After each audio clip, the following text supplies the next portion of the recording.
ఓం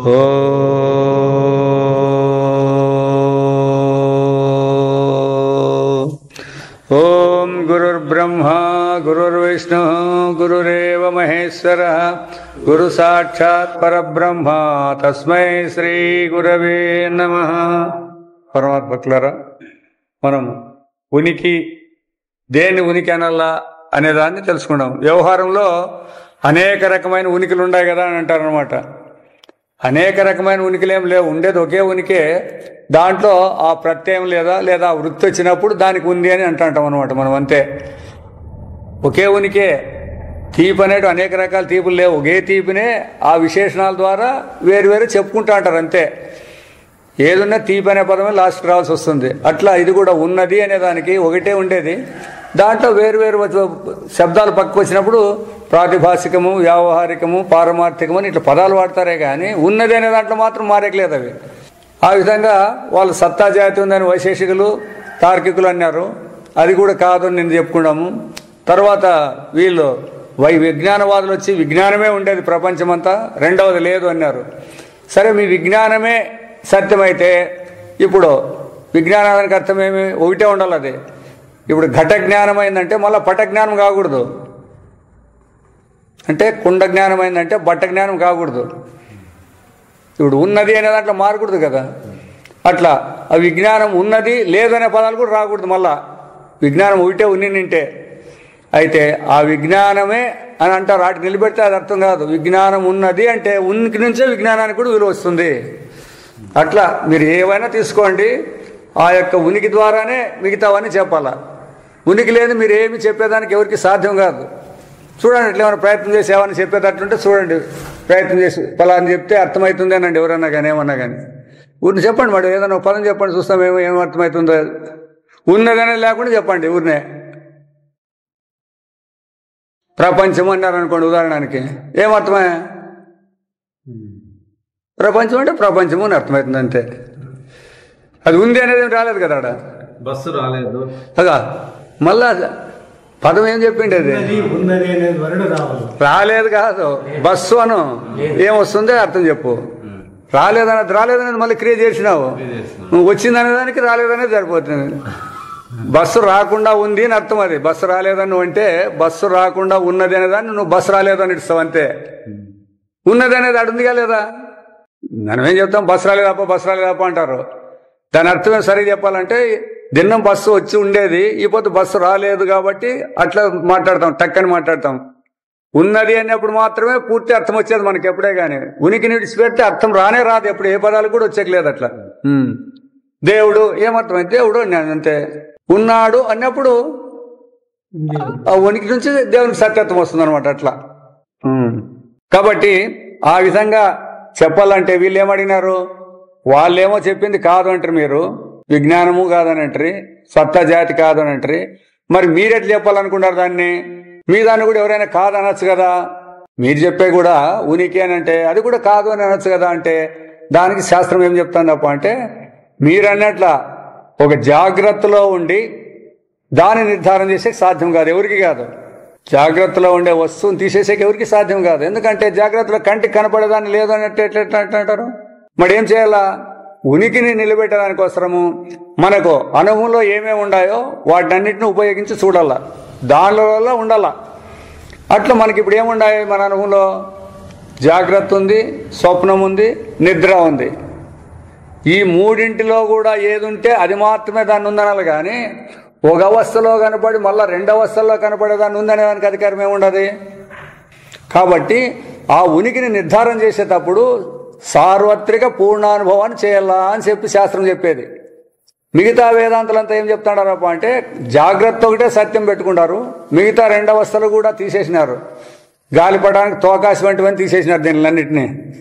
కాబట్టి వాళ్ళు పూర్తిగా ఉండి అనుభవం చెప్పేదానికి రాలే. అందుకే నువ్వు ఎక్కడన్నా చెప్పండి, ఎవరన్నా చెప్పండి, అనుభవానికి మాత్రం వచ్చేలేదు. చూసుకోవచ్చు మీరు కావాలంటే. కేవలం ఒక అవస్థను గురించి ఆ అవస్థలోనే సత్యం అని చెప్పేదానికి ఎవరికి సాధ్యం కాదు. అది కారణం ఏమి అంటే, ఆ అవస్థ ఒకటే ఉండింటే కరెక్టే మంది కూడా. మళ్ళీ రెండు అవస్థలు వస్తాడే కదా మీకు. మెలకువ వస్తుంది, నిద్ర వస్తుంది, స్వప్నము వస్తుంది కదా. మరి అట్లా 3 వచ్చేటప్పుడు ఇదే సత్యం అంటే ఎప్పుడు ఉండాలి కదా, ఈ మెలకు అనేది ఎప్పుడు ఉండాలి కదా, ఉంది అట్లా. మిగతా 2 అవస్థలు వచ్చినప్పుడు ఇది అట్లే ఉంటాడా, ఒకటి ఉన్నప్పుడు 2 లేవని మీరే చెప్తారు, అందరూ అది కూడా చెప్తారు. మరి అప్పుడు సత్యం అనే పదం ఎట్లా వచ్చింది దానికి? అవస్థకే ఉనికి లేనప్పుడు అవస్థల పదార్థాలకు ఉనికి ఎట్లా తీసుకొస్తారు మీరు? జాగ్రత్తలో ఉందంటానే ఉంది కదా అని మాట్లాడుతున్నాడు చూడండి. దానికి ఇక్కడ ఈ ఆక్షేపానికి సమాధానం. ఇప్పుడు ఈ ఆక్షేపమునకు పరిహృతిని కనుగొనటకు జాగ్రత్త అవస్థనే గాక నిద్రా స్వప్నమును కూడా పరీక్షింపవలసి ఉన్నది. ఎందుకంటే అవి మన అనుభవంలో ఉన్నాయి, మన అనుభవంలో లేకపోతే చేసిన పని లేదు. ఎట్లయితే నాకు మెలకు వస్తుంది అంటాడావో అట్లనే నాకు నిద్ర వస్తుంది అంటాడావు, నాకు స్వప్నం వస్తుందని నువ్వే అంటాడావు. మరి ఒకదాన్ని పట్టుకొని మిగతా 2 లేవనేదానికి నీకేం ఆధారం ఉంది అట్లా మాట్లాడేదానికి? అందువలన 3ంటిని కూడా విచారం చేయాలా. ఎందుకనా జాగ్రత్తలో కనిపించే విజ్ఞానం, ఇక్కడ నీకేదో విజ్ఞానం అంటే ఒక అనుభవాన్ని, ఒక వ్యవహారాన్ని గురించి అనుభవమైన దానికి విజ్ఞానం అంటాం. దానికి గోచరము పదార్థములు ఉన్నవైన మనకు తోచినను వాని ఉనికి స్వతంత్రమైనది కాదనుటను ఆ అవస్థ ఎందే మనం నిస్సందిగ్ధముగా నిశ్చయించడం శక్యం కాదు. ఇప్పుడు మనమంతా పుస్తకం నేను పెట్టుకొని చదువుతాను అన్నప్పుడు ఈ పుస్తకం లేదు, నేను చెప్పేది లేదు అంటే ఎట్లా పొందుతుంది? ఇది అన్నీ వాడుకున్న తర్వాత ఇవి లేవు అని ఆ అవస్థలోనే చెప్పేకి సాధ్యమవుతుందే? చెప్పేకి రాదు. మెలకువ తనకు సాక్షి అయిన ఆత్మ లేనిదే ప్రతీతం కాజాలదు. మెలకు కనపడాలప్ప అంటే ఆత్మ యొక్క ఉనికితోనే మెలకు కనపడాలి, కానీ ఆత్మ ఉనికిని విడిచి స్వతంత్రంగా ఉండలేదు. అంటే మరి స్వతంత్రంగా అది ఎప్పుడు ఉంటుంది కదా అని మీరు అంటారు. ఎప్పుడు ఉంటే మళ్ళీ నిద్ర స్వప్నం అవే ఎప్పుడు వచ్చినాయి? ఎప్పుడు ఉండేట్లయితే? కాబట్టి ఆత్మ ఉనికి ఉంటే అవస్థలు ఉంటాయి, ఆత్మ ఉనికి లేకపోతే అవస్థలకు అస్తిత్వము లేదు. నిద్రా స్వప్నంలో కూడా తమకు సాక్షి అయిన ఆత్మ లేనిదే తోపజాలు. అవి కూడా అంతే. నిద్ర ఉందన్నప్పుడు ఆత్మ ఉనికిలోనే నిద్ర, ఆత్మ ఉనికిలోనే స్వప్నము, ఆత్మ ఉనికిలోనే మెలకువ. జాగ్రత్త అవస్థ గాని, స్వప్నావస్థ గాని, నిద్రావస్థ గాని ఈ సాక్షిని వీడి ఉండవచ్చునని ఊహించుట, వీటిని విడిచిపెట్టి ఉంటాయనేది అనుటకు శక్యం కాదు. ఈ 3 విడిచిపెట్టి ఉంటాయనేది శక్యం కాదు. ఇవి సాక్షి చైతన్యం వీడి తమకు తామే ఉండవచ్చునని కల్పించుటకు వెళ్ళిన ఎడలా సాక్ష్యాన్ని మాకు పనిలే తప్ప మేము స్వతంత్రంగా ఉండమని పోయినట్లయితే వెంటనే వాని ఉనికి శూన్యమగును. దానికి ఉదాహరణగా నేను రాసుకుంటామట. ఇప్పుడు బంగారు ఉంది, ఆ బంగారం యొక్క ఉనికి ఉంగరం ఉనికి. బంగారు లేకుండా నేను ఉంగరం ఉంటాను అంటే సాధ్యమా? కాదు కదా. మరి ఉంగరం ఉండాలంటే ఏమి తిరగలా? అట్లనే మెలకు ఉండాలంటే సాక్షి అనుభవం ఉంటేనే ఉంటుంది, సాక్షి ఉనికి ఉంటేనే ఉంటుంది, లేకపోతే ఉండట్లేదు. ఇది ఖచ్చితంగా అట్లా తెలుసుకోవాలన్నమాట దానిని. తర్వాత ఉంగరం ఉనికి నిజమైన ఉనికి కాదు, మరి ఏమిటి అది? బంగారు ఉనికి. ఆ విధంగానే ఈ మెలకు ఉనికి కానీ, స్వప్నం యొక్క ఉనికి కానీ, నిద్ర యొక్క ఉనికి కానీ స్వతంత్రము కాదు, ఆత్మ ఉనికితోనే అవి ఉంటాయి అనేది దృఢం కావాలి. మొట్టమొదట అవస్థల యొక్క వ్యవస్థే ఇట్లున్నప్పుడు ఇంకా అవస్థలలో ఉండేదాని వ్యవస్థ ఎట్లుంటుంది? కాబట్టి బంగారు ఉనికి సత్యము, ఉంగరం ఉనికి కల్పన కదా. అట్లా అవస్థ కల్పనే, ప్రపంచము కల్పనే, ఆ ప్రపంచంలో వస్తువులు కూడా కల్పనే. జాగ్రత్తలో కనబడే ప్రపంచంలో మారుతా ఉంటుంది. కల్పన అంటే ఒకే రకంగా ఉండదు. అరే కల్పన ఒకటి ఎట్లుంటుంది? కల్పన అంటే అది మారుతా ఉంటుంది దాని కల్పన. కల్పన అంటే ఒక రకంగా ఎందుకు ఉంటుంది? ఇప్పుడు వ్యవహారం జరుగుతానంటే మారుతానే ఉంటుంది. అందుకే కదా ప్రతి క్షణం కూడా మారుతానే ఉంటుంది. సత్యంగా యాది ఉండేదానికి లేదు. ఎందుకంటే కాలం మార్పు చెందినట్ల నీ వయసు ఎంత అంటే చెప్తావు, లేదా మనం స్థలం మార్చినట్లలా వేరే ఉండే ఉంటుంది, మార్పు చెందుతూనే ఉంటుంది ఇది. అందుకే ప్రతి క్షణం కూడా, ప్రతి సెకండ్ కూడా మార్పే. అందుకే ఈ ప్రపంచం అంతా వికారము అని కూడా చెప్తారు వాళ్ళు. మీరు కూటస్థమంటారు కదా అని క్వశ్చన్ వస్తుందన్నమాట. ప్రపంచము ప్రతి క్షణము వికారం ఎంత అంటే ఇట్లున్నప్పుడు మీ పరమాత్మ స్వరూపం కూటస్థమంటారు కదా, అంటే చెలించుకోకుండా ఉండే ఉంటుందని అంటారు కదా అని అడుగుతారు వాళ్ళు. ఇప్పుడు సత్య వస్తువుకు తోపిక వస్తువుకి పోలిక అవసరం లేదు సార్. చెప్పు, ఎట్లా చెప్తావు చెప్పు, అది చెప్పు, నీ అభిప్రాయం చెప్పు మొదట. ఇప్పుడు తాడులో పాము కనపడుతుంది అంటే తాడు పాము ఒకే రకంగా రూపము పోలికలు ఉంటాయి. ఇక్కడ సత్యవస్తు పరమాత్మకి ప్రపంచంకి ఏమో నిరాకారము అయిపోయాయి, ఇది ఆకారం సాకారమాయా, పోలికలు ఎట్లా అని పోలిక లేదు కదా అని అడిగేది నేను. అందుకే చెప్పేది, వాళ్ళు కూడా అంటారు, ఈ పూర్వపక్షి కూడా అదే ప్రశ్న వేస్తాడు. ఏమని? వ్యవహారిక వస్తువులు రెండింటికి మీరు అభాస చెప్పచ్చు, భ్రాంతి చెప్పచ్చు, లేదా అధ్యాస చెప్పచ్చు. వ్యవహారంలో తాడు ఉంది, పాము ఉంది కాబట్టి ఏమే భ్రాంతి కలిగే అవకాశం ఉంది. పరమాత్మను ఎవడు చూసినాడని మీకు భ్రాంతి అయింది, అవస్థలో ఆత్మలో అధ్యాస అయిందని ఎట్లా చెప్తారు అంటే, అధ్యాసకు నియమాలు కూడా లేవంటుంది. మళ్ళీ కల్పనకు నియమం ఏముంది? సత్య వస్తువుకి వ్యవహారం ఉండదు, కల్పనకి ఏం నియమం ఉండదు. నీ ఇష్టం వచ్చినట్టు నువ్వు కల్పన చేసుకోవచ్చు, దానికి లేని దాన్ని కూడా కల్పించుకోవచ్చు. నువ్వు చూడలేదు, ఆత్మనేం చూడలేదు. ఇప్పుడు ఉదాహరణకి దానికి మీకు ఇంకా సులభంగా అర్థం కావాలంటే, ఆకాశం ఎట్లుందంటే ఏం చెప్తారు? చెప్పేకి లేకపోతే నీలంగానే పని మందికి వచ్చింది. ఆకాశాన్ని మీరు ఏమైనా చూసినారా? కళలోన ఆకాశంలో ఎగిరినట్లు ఉంటుంది, కలబడుతుంది, సాధ్యమేం కాదు కదా. ఉన్నాయి, అది ఎగిరినట్లు. ఇప్పుడు ఇది ఆకాశం నీలంగా ఉంది అని జనం అంటాడారు, అవునా లేదా? ఎవరన్నా కానీ ఆకాశాన్ని ఎవరికి కనపడింది? అది అయినా నీలం అనేది కల్పించినారా లేదా? అధ్యాస చేసుకుంటారా లేదా? రంగు అనేది కనపడుతుంది, పైన కనపడుతుంది, ఉందే పైన అంటే ఆకాశం పైన ఉంది లేదా? మరి ఈడెందుకు కనపడదు? చూడు, అదే వద్దనేది, దీన్నే అనేది శాస్త్రం. ఆకాశం కింద ఉన్నప్పుడేమో నీలం కనపడదు, పైకి పోతే నీలం అవుతుంది అంటే అది ఎట్లా అని. నువ్వు పైకి ఎట్లా పోండి, ఎంతసేపు అన్నా పోండి, ఎక్కడికైనా పోండి, మీరు ఎంతసేపు అన్నా పైకి పోండి. ఆకాశం అంటే ఖాళీ స్థలము, రూపం లేని దానికి రంగు ఎట్లా ఉంటుంది అనుకుంటారు మరి మీరు. అట్లా కాబట్టి కల్పనకి ఇది అధ్యాస చేసే చెప్పినారు కరెక్ట్ గా. అయితే అట్లా లేకున్నా కూడా మనం అధ్యాస చేసే శక్తి ఉంది మనకి అట్లా. ఎందుకంటే వెలుతురిని చీకటిని కలుపుకోకున్నా కూడా వెలుతురు చీకటి కలిసి ఉండని మాట్లాడే శక్తి ఉంది మనకి. ఇప్పుడు అదే మన దగ్గర వచ్చిండేది, ఆత్మ పరమాత్మ, అది అనాత్మ తెలియకోకుండా అనాత్మ ఉంది, ఆత్మ లేదు అని చెప్తాను. చూడండి ఎంత ధైర్యంగా చెప్తాను. అధ్యాస భ్రాంతి. అందుకే శంకరాచార్యులు మొట్టమొదటి అధ్యాస భాష్యం రాసే దీనికంతా ఇది రాసినాడు. ఆ అధ్యాస అనేది తెలియకోకుండా పోతే సత్యం చెప్పే ఎవరి చేత కాదు. ఎందుకంటే ప్రపంచం ఉందే వీళ్ళందరూ అంటాడు, లేదు అంటే అది అధ్యాసతో వచ్చిందని చెప్పాల్సిందే కానీ వేరే విధంగా పుట్టిందంటే దాన్ని తీసేసే చేత కాదు ఎవరికి కూడా. అందుకోసమే బాగా జ్ఞప్తి పెట్టుకోవాలి ఈ సమాచారాలు ఇట్లాంటివి. ఇప్పుడు అర్థమే కదా. అది ఇది రెండు లేకున్నప్పటికీ కూడా కల్పన. ఆకాశాన్ని ఎవరు చూడుకోకుండా కూడా నీలంగా ఉందని అంటున్నారా లేదా? మరి ఆకాశాన్ని చూడుకోకుండా మీరు నీలం అని ఎట్లా కల్పిస్తారు? అట్లనే ఇది కూడా ఆత్మలో అనాత్మను అధ్యాస చేసేది అని తెలుసుకోవాలన్నమాట.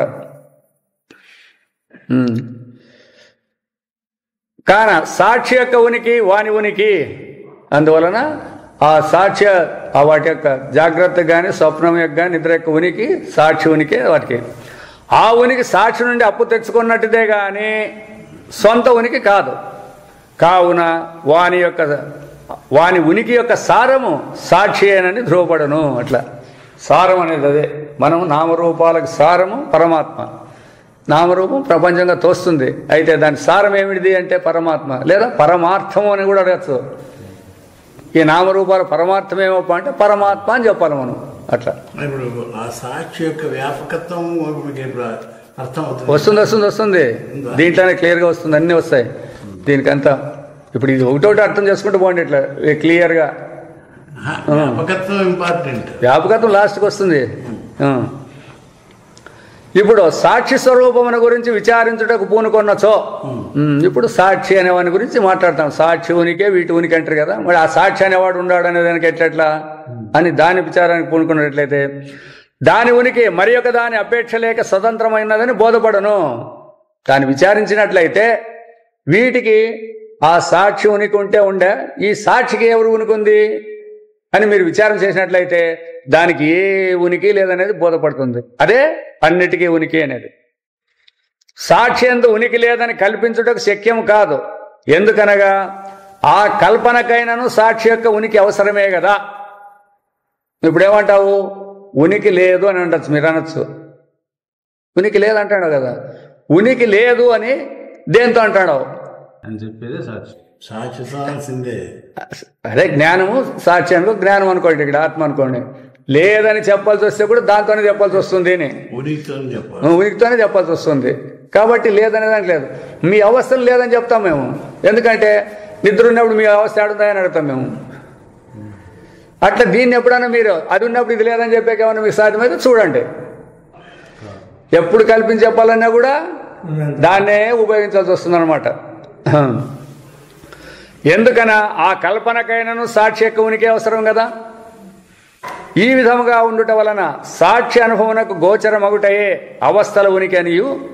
కాబట్టి ఆ సాక్షి అనుభవానికి గోచరమేదే ఈ అవస్థలకు ఉనికి. కాన సాక్షి యొక్క ఉనికి మరొక వస్తువు నుండి సంక్రమించినదని చెప్పుట అర్థరహిమని సిద్ధించును. సాక్షికి ఇంకా కొంతమంది ఏమంటారు, ఆ బంగారుకి ఉంగరం ఉండేదాని నుంచో బంగారుకి విలువ అని కొంతమంది మాట్లాడుతుంటారు. పుత్తు బంగారు ఉంటే ఎవరు ఏది 10 తులాలు బంగారు పట్టుకొని చేతిలో ఇవ్వడం తిరుగుతాడా? దానికి వస్తువులు చేసుకొని వేసుకుంటే దానికి అప్ప బంగారు ఉంది అన్నట్లు దానికి విలువ. అవునా కదా? అది గుర్తించాలి. అది ఇక్కడ శాస్త్రం చెప్పేది. నామరూపాలకు భ్రాంతి చెందద్దండి. అది ఏ రూపంలో ఉన్నా మూలమైంది, దానికి ఎప్పుడు విలువ ఉండే ఉంటుంది. నామరూపాలకు దాన్ని అస్తిత్వం ఇస్తే ఉండలేదు. అది అట్లా గుర్తించేది రావాలన్నమాట. కావున సాక్షి అవస్థల ఉనికి యొక్క సారమని అంగీకరింపలేను. అవస్థల ఉనికి ఇట్లుండా అంటే ఇప్పుడేమి మెలకువ అనే అవస్థ ఆత్మను విడిచి స్వతంత్రంగా లేదు, ఆత్మ ఉనికిని విడిచి అనే దీని అవస్థకే ఇట్లుంటే, అవస్థలలో ఒకటైన జాగ్రత్త అవస్థ ఎందు తోచు విజ్ఞానాది పదార్థముల గురించి వేరు చెప్పనేలా? మీరు మాకంతా మెలకులో విజ్ఞానం కనపడుతుంది కదా, అది కనపడుతుంది కదా, ఇది కనపడుతుంది కదా, ఇంతోడ సమాచారాలు చేస్తాడారే, ఇదంతా దేనికి సంబంధించింది? అవస్థకు సంబంధించింది. ఆ అవస్థకే అస్తిత్వం లేదే, ఆ అవస్థే నీ స్వరూపంలో ఉంది. అది అట్లాదప్పుడు వాటికి అస్తిత్వం స్వతంత్రంగా ఎట్లా ఇస్తారు మీరు? వాటికి ఉనికి ఇస్తే ఎట్లా? చిన్న అవస్థలే ఇంపార్టెంట్ అనుకుంటుంటుంది, అవస్థను తీసేస్తున్నాను అన్నీ ఒకటి మెట్లవే. మనం ఎందుకంటే మనం అవస్థాబద్ధులై వ్యవహారాలు చేస్తాం. అవస్థ అంటే సత్యంగా ఉందా లేదా చూడలేదు. ఒక అవస్థ ఉంది, దాంట్లో నేనుండాను, నాకు కనపడతాడాయి, ఇవన్నీ సత్యం కదా అని పెట్టుకొని అంత దీంట్లోకే ప్రాకులాడుతాడారు. అంతా ఎప్పుడు ఈ అవస్థే ఉంటుంది, ఎప్పుడు నేనే ఉంటాను, ఇవి అట్లే ఉంటాయి అనుకొని అందరూ తనలాడుతాడారు. అయితే అవి ప్రతి తూరి మార్పు చెందుతాడాయి, ఒక తూరి ఉండి ఒక తూరి లేకుండా పోతాడు, అందరి అనుభవంలోనూ ఉంది. అయితే అటువైపు ఎవరు దృష్టి పోలే. అయితే ఇవన్నీ మారేదాన్ని గుర్తించేటువంటి అనుభవం కూడా మన దగ్గర ఉంది. పుట్టినప్పటి నుంచి ఇప్పుడు జరిగేటటువంటి మార్పులు చెప్తాడారు కదా, ఆ చెప్పేటువంటి నువ్వేమన్నా మార్పు చెందినావా? దేహంలో మార్పులు చెప్తాడారు మీరు అన్ని, లేదా సంఘటనలో మార్పులు చెప్తాడారు, కానీ నీలో ఏమన్నా మార్పు వచ్చిందే? లేదు. నేననే వాళ్ళలో ఏమన్నా మార్పు వచ్చిందే అని? నేను పోయి నువ్వు కానీ అతడు వాడు ఈడైనాడా ఏమన్నా? మరి నేనుగానే ఉన్నాడు, ముసలాడైనాను, వయసులో ఉన్నాను అని దేహాన్ని గురించి చెప్తాడు. నాకు తెలివి ఉంది, తెలివి లేదన్నప్పుడు ఆ తెలివిని గురించి చెప్తాడారు. అట్లా నీవెప్పుడు వికారం చెందినావు? చూడండి, అదే అది పొరపాటు అని చెప్పింది కదా. వికారం చెందింటే తట్టుకో. ఇప్పుడు ఈ దేహము పుట్టినప్పుడు 3 అడుగులు ఉండే లేదా 2 అడుగులు ఉండే అనుకోండి. అప్ప ఈ దేహం 6 అడుగులు పెరిగింది. నువ్వెంత పెరిగినావు అంటే నేను 6 అడుగులు పెరిగినానంటావు. అంటే దేహాన్ని గురించి చెప్తావు కానీ నిన్ను గురించి చెప్పలే. ఇప్పుడు నేను దేహము అని నువ్వు నేను వేరంటాడావు కదా. దేహం పెరిగిన దాని గురించి దేహానికి సంబంధించుకొని చెప్తాడావు నువ్వు. నేను లావుగా ఉంటే ఇప్పుడు సన్నగైనాను అంటే దేని గురించి చెప్తావే? శరీరాన్ని గురించే చెప్పేది. ఎప్పుడు కూడా శరీరాన్ని గురించి చెప్తాడావు కానీ నేను అనేది నీ స్వతంత్ర స్వరూపాన్ని గురించి చెప్పవే. ఆ స్వరూపం ఎప్పుడు మారలే, అది అన్నిటినీ చెప్తా ఉంటుంది. అది నేను ఇంతకుముందు బాగా లావుగా ఉంటే ఇప్పుడు సన్నగైనాను, నేను మొదటి ఆరోగ్యంగా ఉండి ఇప్పుడు సిక్కిపోయినాను, ఇవన్నీ మీరు చెప్తానే ఉంటారు. ఆ నేననేది చెప్పేది ఏమైనా సిక్కిపోయిందే? అదేమన్నా వికారం చెందిందే? నా శరీరం అనాసిపోయి నేను అది అట్లా అదే మొదట అంటారు, నా శరీరం అని కూడా అంటాడు. నా శరీరం సన్నగైంది, లావైంది. అదే అందుకే అధ్యాస అనేది ఇది. అధ్యాస అంటే అది కాని దాని యందు అదనే బుద్ధి. మన స్వరూపం ఏది కాదో దాంట్లో అదైనా బుద్ధి పెట్టుకున్నాం. ఏది కనపడితే దాంట్లో ఎక్కించుకొని వెళ్ళిపోతాడు అనమాట. అది అధ్యాసం తొలగించేదే ఇక్కడ వేదాంతం యొక్క లక్షణం కూడా. కాబట్టి ప్రపంచమున ఎచ్చట ఏ ఉనికి ఉన్నానో, ఏ ఉనికి అంటే చూడండి, ఏ ఉనికి అనద్దండి, ఉంది అనే పదం వచ్చిందంటే గుర్తుపెట్టుకోండి. మీరు ఉనికి అనేది గుర్తుపెట్టుకోలేదు. మీరు ఎక్కడైనా ఎప్పుడైనా ఉంది అనే పదం వాడినారంటే అది ఆత్మ ఉనికి అనేది బాగా గుర్తుపెట్టుకోండి. ఇంతే, వస్తువు లేదు, అది వస్తువు లేదు. అది మాత్రం పొరపాటు పడొద్దండి. అది ఏది బేకైంది కానిలేండి. వజ్రం ఉందంటే వజ్రం లేకుండా పోతే ఎట్లా అంటే కాదు, ఉంది, దాని నుంచే వజ్రం. ఉనికిని విడిస్తే వజ్రం లేదు, ఏమి లేదు. ఇంక మళ్ళీ ఆ ఉనికి యొక్క, ఆ ఆత్మ యొక్క ఉనికి విలువనే వజ్రానికి విలువగా పెడతాంటారు. అంతేగాని ఉనికిని తీసేస్తే వజ్రం ఏడుంది? అది నామము. అవన్నీ చెప్తే అవన్నీ కూడా నామాలు రూపాలు అన్ని కల్పనలే. అవన్నీ ఎన్నెన్న ఉన్నాయి. ఇవన్నీ జ్ఞానంలో కల్పించబడతాడాయా కానీ జ్ఞానాన్ని విడిచి శబ్దాలు ఏమైనా సపరేట్ గా వస్తాడాయా? ఇప్పుడు మనం ఇవన్నీ పేర్లు ఇవన్నీ చెప్తున్నారు అనుకోండి, మీరు వరుసూ చెప్తే ఇవన్నీ జ్ఞానంలో ఈ శబ్దాలన్నీ వచ్చినాయా? జ్ఞానాన్ని విడిచి శబ్దాలు స్వతంత్రంగా ఉంటాయా? మరి జ్ఞానంలో వచ్చినాయన్నా ఒకటే, ఉండేది జ్ఞానం అన్నా ఒకటే కదా.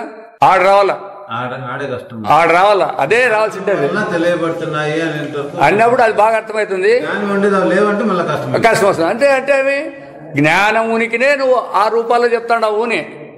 జ్ఞానం యొక్క ఉనికినే వస్తు రూపాల్లోనూ, నామరూపాల్లోనూ, క్రియాల రూపాల్లోనూ, ఫలితాల రూపాల్లోనూ మీరు చెప్పుకుంటున్నారు. అంతే.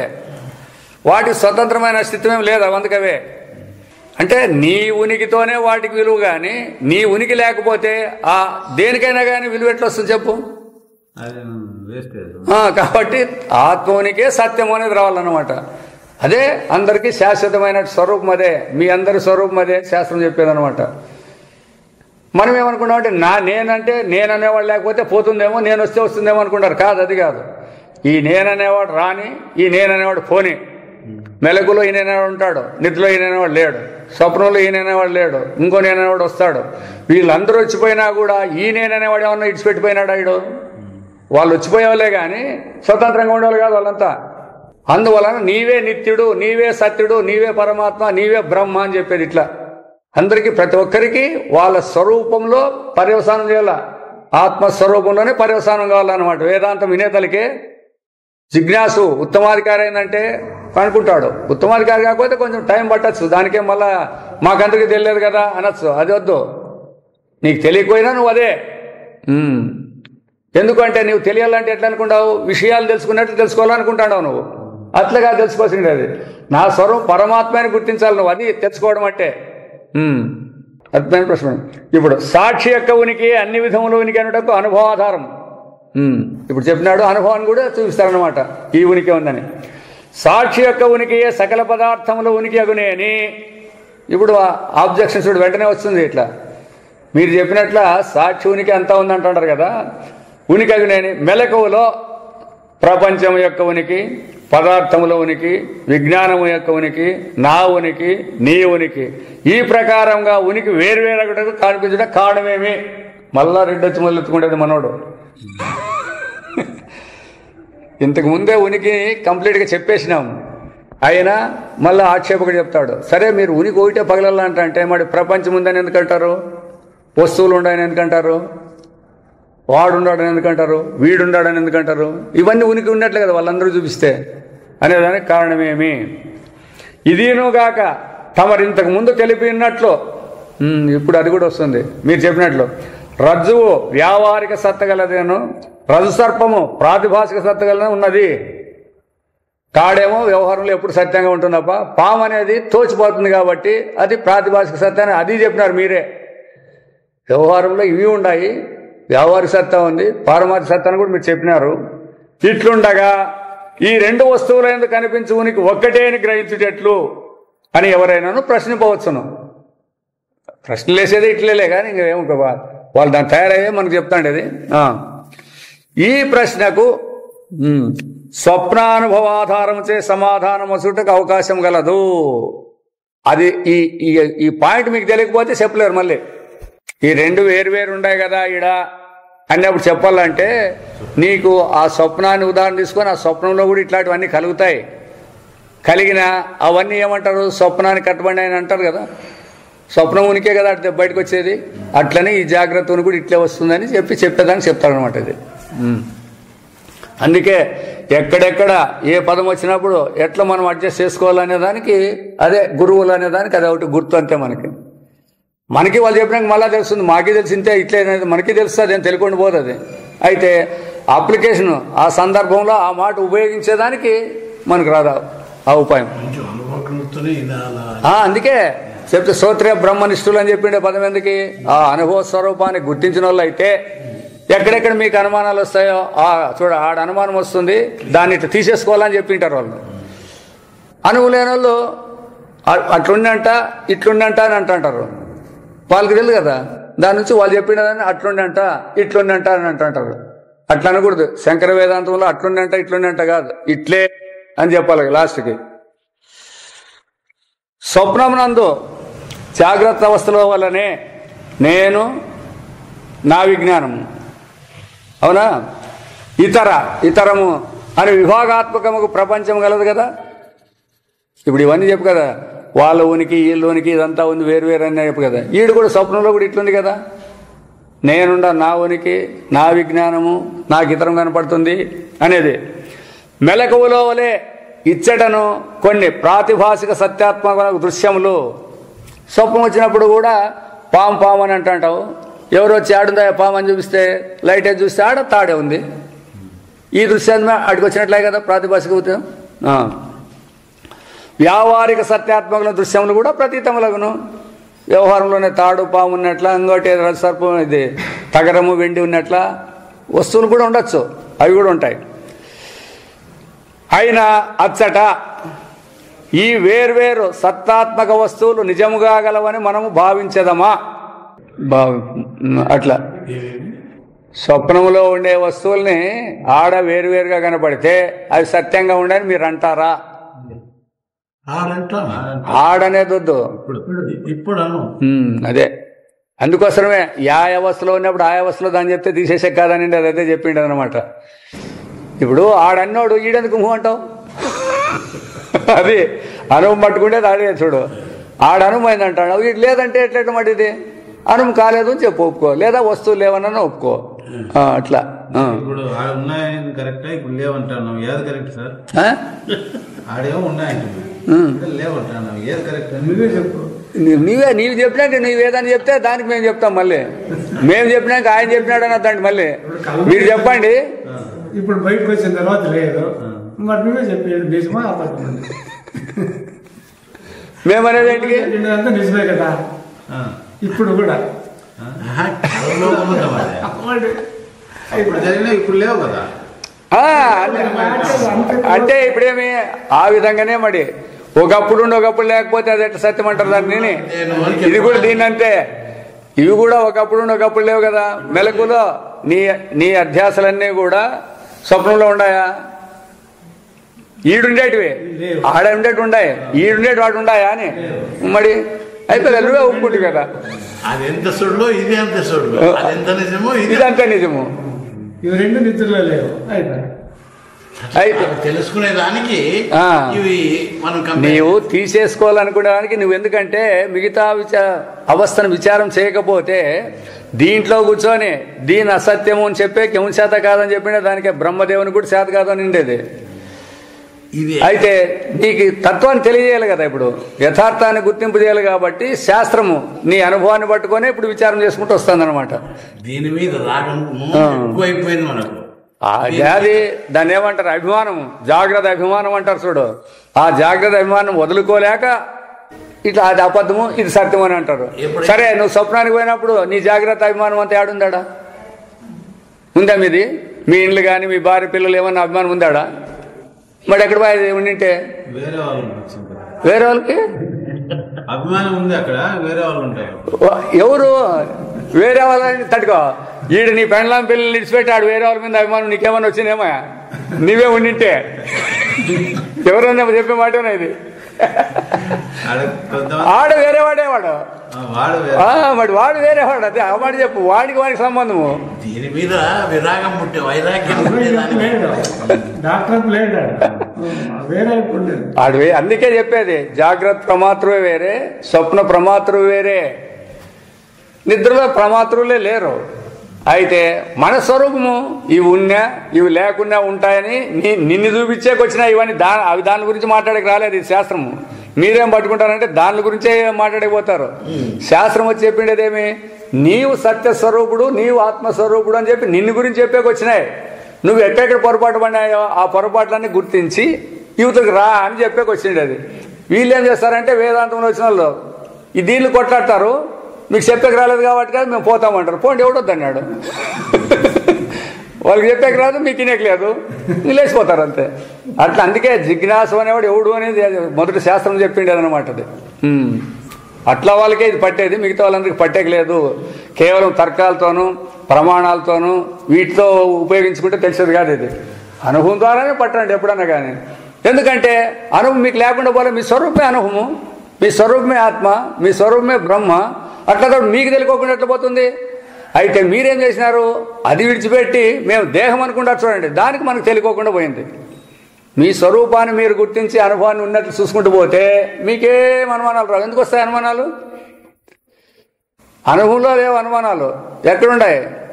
అనుభవాన్ని విడిచి వస్తే ఉన్నాయి. మన స్వరూపాన్ని విడిచి వేరే అయినామనుకోండి వస్తాయి, అన్నీ వచ్చి కూర్చుంటాయి. దాని సమస్యలన్నీ వచ్చి కూర్చుంటాయి అనమాట. అది దృశ్యం కూడా అయినా అచ్చటి వేరే వస్తువులు సత్యాత్మక వస్తువులు నిజముగా గలవని మనం భావింపము. అప్పటికి మళ్ళీ చూడండి, జాగ్రత్తను అవలోకించు సాక్షియే.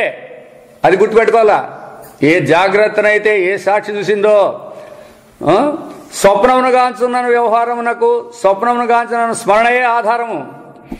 ఎందుకంటే ఎవడైతే మెలకును చూసినాడో వాడే స్వప్నాన్ని చూసినాను అని జ్ఞప్తికి మాట్లాడతావు. నాకు స్వప్నం చూసినా స్మరణ వచ్చిందంటావు. చూడండి ఎందుకు వచ్చింది నీకు? అది ఆ సాక్షణముతోనే నీకు స్మరణ రావాలి, కానీ ఉపాధి వచ్చలేదు. అందరూ ఉపాధి వచ్చింది, నాకు జ్ఞప్తికి ఉంది కదా అంటాడు. అందుకే ఆ జ్ఞప్తి అనే పదానికి శాస్త్రం ఏం చెప్తుంది? దేశకాలాలు సమానంగా ఉన్న చోట ఒకే వ్యక్తి అనుభవంలో ఉంటే దానికి స్మృతి రావచ్చు, జ్ఞప్తికి రావచ్చు. మీకు ఇప్పుడు మీరు 50 ఏళ్ల కిందట ఏమైనా చేసి ఉంటారనుకోండి, మెలకువలో నువ్వే చేసినావాడా, మళ్ళీ ఇప్పుడు నీవు ఈడే 50 ఏళ్ళ తర్వాత కూడా ఇదే మెలకువలో అంటే దానికి స్మృతి అంటే ఒప్పుకుంటారు. ఒక అవస్థ ఉన్నప్పుడు ఇంకొక అవస్థ లేకున్నప్పుడు దీంట్లో నాకు జ్ఞప్తికి ఉందంటే ఏ ఆధారంతో దాంట్లో దీనికి జ్ఞప్తికి స్మృతి అంటారు మీరు? అందుకే స్మృతి అనేది తప్పు అని మొట్టమొదటి చెప్తుంది. అయితే ఆ స్మృతి తప్పు అనేది వీళ్ళకి ఎవరికి తెలియదు. కారణం ఏమంటారంటే మాకు మరి స్మృతి లేకపోతే మేమేంటి చెప్పింది అంటారు వీళ్ళు. నువ్వు చెప్తాడావు అనుకుంటాడావా? అందుకే ఆ జ్ఞానం లేకనే ఈ వ్యవహారం అంతా ఇట్లా తగిలించుకుంటే వీళ్ళంతా. ఆ స్వప్నానుభవాన్ని, ఆ సాక్షి అనుభవాన్ని ప్రమాతృ తగిలించుకొని నాకే స్మృతి వచ్చింది, నేనే చూసినాను, మెలకుని నేనే చూసినా, స్వప్నాన్ని నేనే చూసినా, నిద్రని నేను చూసినా అంటాడు. చూసినాడా? మీ అనుభవంలోనే చూడండి. మీరు మెలకు రాకపోరు నేనుంటేనే. ఇదేమి ఎవరు కొత్తగా తప్ప చేసే పని లేదు కదా. మెలకు లేదు మీకు, నేనుండాననే జ్ఞానం మీకు ఎవరికైనా ఉందే? అదొద్దు. ఇప్పుడు జనరల్ ఇది తీసుకోండి. మెలకు లేనప్పుడు, నేను ఇప్పుడు వ్యవహారాన్ని గురించి చెప్తాను, మెలకు లేనప్పుడు నేనుండాననేది ఎవరికైనా ఉందే? లేదు. నేననేవాడు లేకపోతే మేల్కుండేవాడు ఎవడు? మరి నేను మేల్కుంటాను అంటున్నారు మీరు. మీరే చెప్తాడా నేను లేను అని. మేల్కుంటానే పదం మీకెందుకు వచ్చింది? మరి ఎట్లొచ్చే? ఏ ఆధారంతో అంటున్నారు మరి మీరు ఇప్పుడు అన్నప్పుడు పక్కకు పోవాల. ఆ అనుభవాన్నే నువ్వు ఈ వేషంలో ఇప్పుడు చెప్తాడు అంతే. నీకేం కాదు అనుభవం, ఇది కాదు. నువ్వు మెలకులో ఉండవు అంతే. నేననేవాడు మెలకు వచ్చినా మెలకుతో పాటు వచ్చినాడు వీడు అంతే. అందుకోసమే మెలకు వస్తే నేను నా ప్రపంచము మొత్తం వెళ్ళిపోతుందని అలా. స్వప్నం వస్తే ఆ స్వప్న ప్రపంచంలో నేననేవాడు వాని ప్రపంచం అంతా వస్తుంది, పోతే మొత్తం పోతుంది. అయితే ఎవరికైనా చెప్పితే ఈ మాట మాత్రం ఉండరు. అది స్వప్నం పోతే పోతుంది కానీ ఈ మెలకు ఎట్లా పోతుంది అని అడుగుతారు మన వాళ్ళు. దాన్నే బాగా గుర్తుపట్టాల్సిందనే దానికే. ఎందుకంటే ఈ విధంగా విచారం చేసినట్లయితే కొంచెం వేదాంతంలో రోంతన దొరుకుతుంది అంతో ఇంతో. ఈ సమాచారమే మీకు అవస్థల ప్రక్రియ మనకు తెలియకపోతే ఏం చెప్పినా కూడా అలా దూరిని వింటాం అంతే. ఏదో వాళ్ళు చెప్పారప్ప మేము విన్నాము అట్లా కనపడుతుంది అని అంటారు. అయినను అచ్చట కూడా ఎక్కడ నా ఉనికి, విజ్ఞానం యొక్క ఉనికి, పదార్థముల ఉనికి అనే విభాగం గోచరింపక మానదు. ఆడున్నప్పుడు ఏడున్నప్పుడేం లేదని అంటారు, ఆడున్నప్పుడు కనపడుతుంది. కాన సాక్షి యొక్క ఉనికి ఒక్కటే అయి ఉన్నను. సాక్షి ఉనికి ఊయిటై అనేకంగా ఎట్లా కనపడుతుందని కదా ఇప్పుడు ఆర్గ్యుమెంట్ వచ్చిండేది. కాబట్టి సాక్షి ఉనికి ఒక్కటే అయి ఉన్నను అయ్యది వివిధములకు సద్రూపములుగా తోచవచ్చునని యుక్తితే కల్పించవలసి ఉన్నది. ఉపాయం ఇది, స్వప్నానుభవం ఇది ఉపాయం అంతే. అర్థమైనా? ఇప్పుడు ఊయిటే ఉండింది ఎట్లా అయిందంటే నీకు అయిందే లేదా, నీ అనుభవంలో ఉందా లేదా, ఇది ఒక ఉపాయం. తర్వాత నెక్స్ట్ అవుతున్నారు, అది సాక్షి అనుభవమే నీలో. అదే నీ అనే క్వశ్చనే లేదు ఇంక ఇప్పుడు. నీ అనేప్పుడు మళ్ళీ చెప్తాం, అప్పుడే జాగ్రత్తలో ఉండే ప్రమాత్రం అని చెప్తాం, దానికి వాడిని పట్టుకొని వస్తాం. సాక్షి యొక్క ఉనికి జాగ్రత్తమున గాని స్వప్నము గాని వేరు అని మనం ఎప్పుడూ భావించే అవకాశమే లేదు. సాక్షి ఉనికే స్వప్నము, సాక్షి ఉనికే జాగ్రత్త అన్నప్పుడు వేరే ఉండాలని ఎప్పుడు కూడా భావించము. ఈ సాక్షి మెలకువ యందు గాని కలయందు గాని ఎప్పుడేని లేదని కల్పించుటకు అశక్యము. అది ఇంతకు ముందే చెప్పుకున్నాము. ఎప్పుడైనా కానీ ఆత్మ ఉండాడా లేదంటే లేడు అని చెప్పాల్సి వస్తే కూడా దాంతోనే చెప్పాలని కూడా చెప్పినాము. జాగ్రత్త అవస్థ ఎందు గాని స్వప్నావస్థ ఎందు గాని మనస్వరూపమైన సాక్షి కంటే, ఇప్పుడు చెప్పు చూడండి ఏం చెప్పినాడు ఇప్పుడు, ఇంకోతురేనండి అదే దానికి చెప్తాను నేను వినేటప్పుడు సరిగా. జాగ్రత్త అవస్థ ఎందు గాని స్వప్నావస్థ ఎందు గాని మన స్వరూపమైన సాక్షి కంటే, మన స్వరూపం అంటే ఇప్పుడు ఏమండాలా, ఆత్మగానే ఉండాలి. ఎప్పుడు వేరే అనుకుంటావా?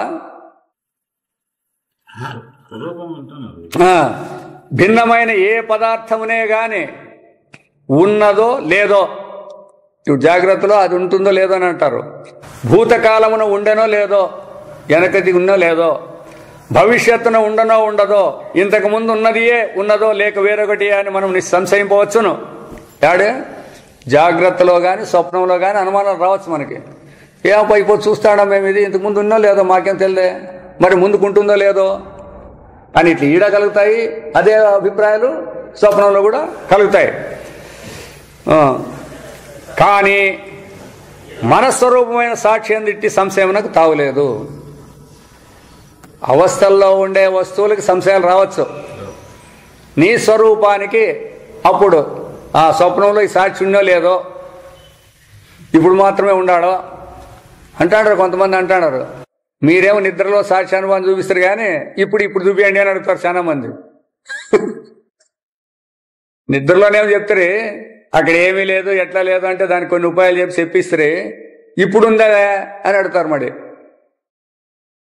ఇప్పుడు సాక్షి స్వరూపం ఉందే ఉందని తెలుస్తాను నేను చెప్తాను కదా, నా కళ్ళతో నేను చూసి చెప్తాను ఇవన్నీ. అప్పుడు లేదని ఎవరు చెప్పి అది నిద్రలో లేదని ఎవరు చెప్పి దాన్ని ఒప్పుకున్నాం. నిద్రలో లేదనేది ఒప్పుకున్నాము. ఆ సాక్షి స్వరూపం మేము కూడా ఒప్పుకుంటాము. ఈడు చెప్పండి అని అడుగుతారు వాళ్ళు. మనము ఉదాహరణ ఏం చెప్పినామప్ప అంటే మీకు సులభంగా ఉండేదానికి మీరు గుర్తించేదానికి ఒక పాయింట్ చెప్పింది శాస్త్రం. అంతేగాని కేవలం సుశుప్తిలోనే ఆత్మ ఉందంటే ఎప్పుడు ఉంటుందనే పదానికి ఎట్లా అర్థం వస్తుంది? మూడవస్థల్లో ఉంటేనే సరిపోయేది. ఇప్పుడు దానికే చెప్పినాను. ఇప్పుడు మనం అందరం కలిసి పాట పాడదామప్ప, ఎవరన్నా వచ్చి బయట వాళ్ళు ఎవరు పాట పాడిండేది, ఇప్పుడు మనలో ఎవరినో గురించి ఏపా ఆ యొక్క పాటని ఇన్నానని అంటాడా, మనం అందరం కలిసి పాడినామంటారా? ఒకరిదే వినాలన్నప్పుడు మనం అంతా నోరు మూసుకొని కూర్చోవాల. వాళ్ళు ఒకరిదే పాడిస్తే బయటకు వచ్చినాక పలానా వాళ్ళు పాడినారప్ప అంటారు. అట్లా ఈ జాగ్రత్త గలాట ఉంది చూడండి. ఈ స్వప్నం అనే గలాట్లో నేనా ఆత్మ అనే తెలియక యాదో గుర్తించే శాత కాదు. కాబట్టి ఆ నిద్ర అన్నప్పుడు దాంట్లో ఏవి ఉండలేదు. ఇంకా ఈ నేననేవాళ్ళు లేడు, ఇంకో నేననేవాళ్ళు లేడు, ఊడు లేడు. కాబట్టి గుర్తించే మీకు ఉపాయం అని చెప్పి శాస్త్రం చెప్పింది. అంతేగాని ఆడు సుశుద్ధిలో మాత్రమే మన స్వరూపం అని కాదు అది అర్థము. మన స్వరూపం ఎప్పుడు కూడా శాశ్వతంగానే ఉండేదన్నమాట. అదే ఉండేది, అదే నిత్యమైండేది. దాన్ని చెప్పేకి వచ్చినది అనమాట. మన స్వరూపాన్ని సాక్షి అందించే సంశయం తాలి. ఎందుకనా సాక్షి కాలమునకు కూడా సాక్షిగా ఉన్నది. నిలిచిపోయింది అది. ఇప్పుడు అర్థమైన మనము కాలాల్లో గురించి భూతకాలంలో ఉన్నాయి భవిష్యత్ కాలంలో ఉన్నాయి అనేది మనం అంటాము. కాలం కూడా అదే చెప్తుంది. భూతకాలము భవిష్యత్ కాలం అనే దానికి కూడా సాక్షి అదే. ఆ సాక్షి ఉనికిలోనే కాలాలు వచ్చినాయి. అందుకోసమే ఎప్పుడే కానీ వ్యవహారంలో చేసేటప్పుడు ఈ కాలదేశాలను బట్టి దాంట్లో ఉండేదాన్ని పట్టుకొని ఆ కాలదేశాలు లేని దానికి కూడా అనుభవం చేసేకపోతారు మన వాళ్ళు. అట్లా చేయకూడదు అట్లా. ఎందుకంటే ఏ అవస్థ ఎట్లుందో ఆ అవస్థను ఆ విధంగానే చూసేది రావాలన్నమాట. నీవు జాగ్రత్తలో తీసుకున్న నిర్ణయాలు స్వప్నంలో లేవనేది. ఎందుకంటే ఇక్కడ ఏదైనా ఒక పదార్థం కావాలంటే ఇన్ని దినాలు తయారవుతుంది, ఆడప్పుడే తయారైతే మేము ఎట్లా ఒప్పుకుంటాము అని అంటారు. ఆడ తయారైందా లేదా, మరి ఆడు ఒప్పుకుంటావు. మరి ఇది కాకూడదంటే ఈ కాలానికి ఆ దేశానికి, ఆ కాలానికి ఈ దేశానికి సరి చేసేకపోతే ఎట్లా నువ్వు? అట్లా అవస్థలను విచారించేటప్పుడు ఏ అవస్థలోని వ్యవహారాన్ని ఆ అవస్థకే విచారించి అనుభవం తీసుకోవాలి. అప్పుడు నీకు పరిపూర్ణమైనటువంటి సారం అనేది బయటకు వచ్చేకి వీలుంటుంది. ఇంతేగాక ఉనికి అనుభవమునకు ఈ సాక్షి ఆధారము. కాలానికి కూడా సాక్షి అన్నప్పుడు కాలానికి కూడా తెలుస్తుంది, భూతకాలం, భవిష్యత్ కాలం, వర్తమాన కాలం అని. దానికే పరమాత్మ ఎట్లా అంటే చెప్తారు వీళ్ళంతా, 3 కాలాల యందు బాధితము కానిది పరమాత్మ స్వరూపం అని బాగా దీర్ఘం తీసి చెప్తారు సెంటెన్స్. 3 కాలాలు 3 కాలాలు లేకుండా పోతే నిద్రలో లేవు కదా, మరి ఇప్పుడేం కావాలి భగవంతుడు? క్లియర్గా మనకు ఉపనిషత్తులో చెప్పినారు, సత్యం అనే పదార్థానికి ఏం చెప్పాలా, నిత్యుడు అనే పదానికి ఏం చెప్పాలా, యద్రూపేణ ఎన్నిశ్చితం తద్రూపేణ నవ్యవిచరితం తత్సత్యం అని శాస్త్రం క్లీన్గా చెప్పింది. మీరెందుకు మళ్ళీ 3 కాలాలు లేని అదే పనికి తీసుకురాగం తీసి చెప్పాలి మీరు చెప్పండి. అంటే కాలదేశాలకి దాంట్లో కట్టివేసినట్లు అవుతుంది అనమాట. అట్లా భగవంతుడు దానికి ఈ సాక్షణ ప్రకాశము ఏ పదార్థములై ప్రసరించునో అదే ఆయా వస్తువులన్నీ అంతకాలం ఉన్నవని వ్యవహరింపబడుతున్నవి. ఇప్పుడు మనం కూడా ఇంట్లో లైట్ వేస్తాం, 50 కనపడితే కదా, లైట్ పడుకోక నువ్వే కనపడవు కదా. ఎందుకు కనపడలేదు? లైట్ వెళ్తే లేదు. అట్లా కాబట్టి సాక్షివునికి ఏమేమి పడితే అవన్నీ ఉన్నట్లు కనపడతాయి. ఆ ఉనికి పడుకోకుండా కనపడేక లేదు, దానికి ఆధారం లేదనమాట. కాబట్టి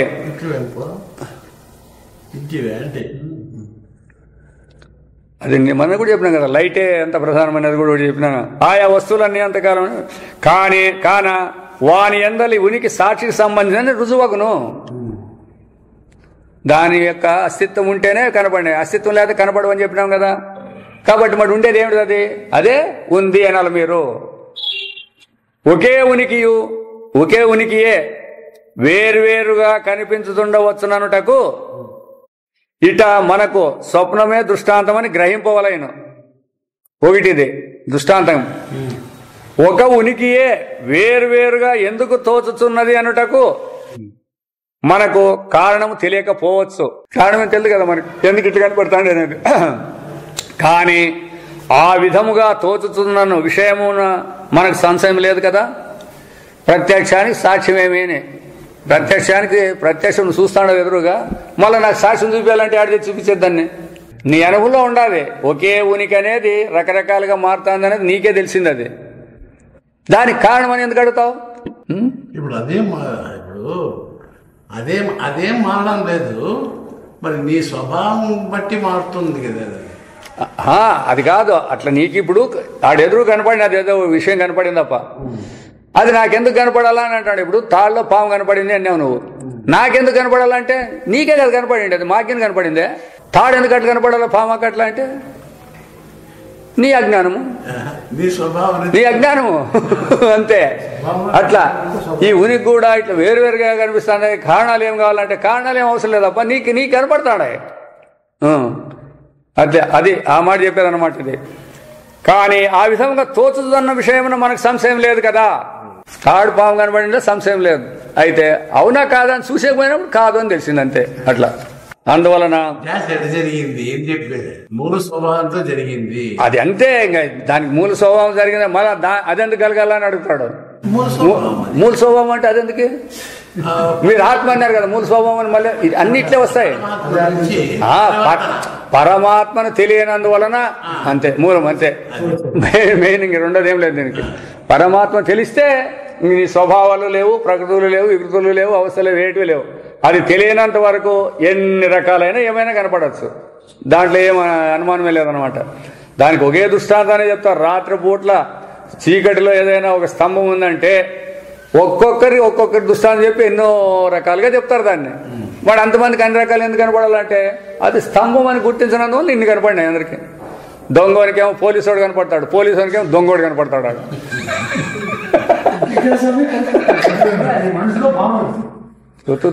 మనసులో భావం అంటే ఇప్పుడు నువ్వు వ్యవహారం చేసేది మనసులో భావంగా కొత్తది ఏమైనా చేస్తాడవా చెప్పుకొని.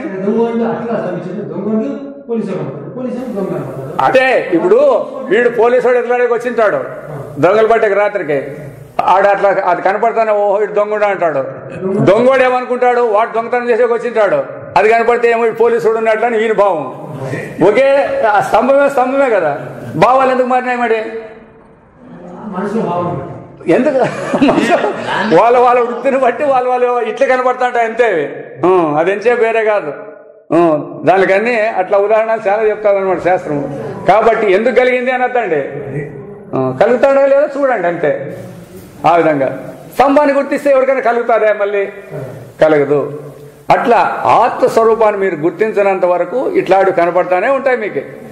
ఎన్ని జన్మలన్నా ఎత్తండి, ఎటువంటి అవతారాలన్నా ఎత్తండి, కనపడేది మాత్రం విడిచిపెట్టలేరు.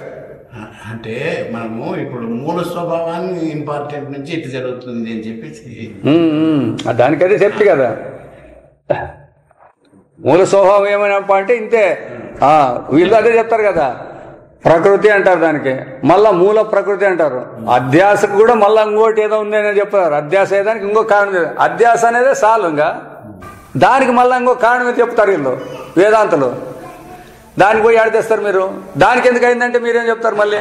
జరిగింది అన్నప్పుడు ఇది చెప్పాల్సి వస్తుంది అంతే. వీటికే దానికి అంతే అధ్యాస అనేది అటుగా. అందుకే నిన్న కూడా చెప్పినాం కదా,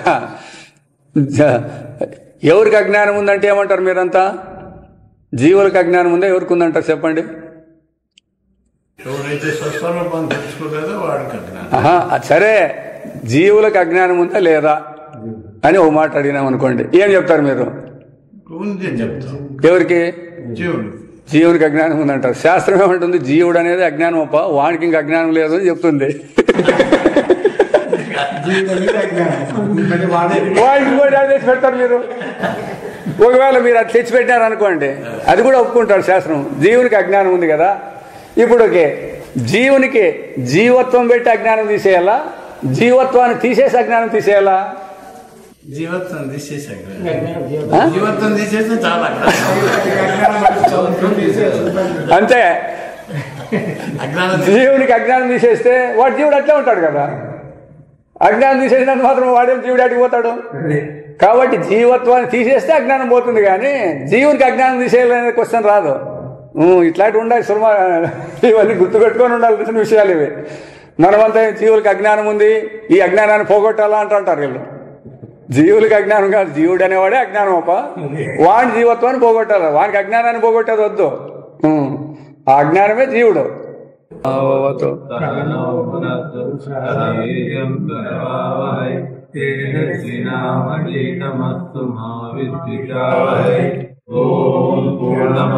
పూర్ణమిద పూర్ణాత్ పూర్ణముదచ్యతే పూర్ణస్య పూర్ణమాదాయ పూర్ణమేవావశిష్యతే. ఓం శాంతి శాంతి శాంతి. దీన్ని ఒక వారం 15 దినాలు చెప్తారు వాళ్ళ స్వాములు. ఏమంటే మనకి ఎన్నో స్పెషలిస్ట్కి రావు కదా మనం.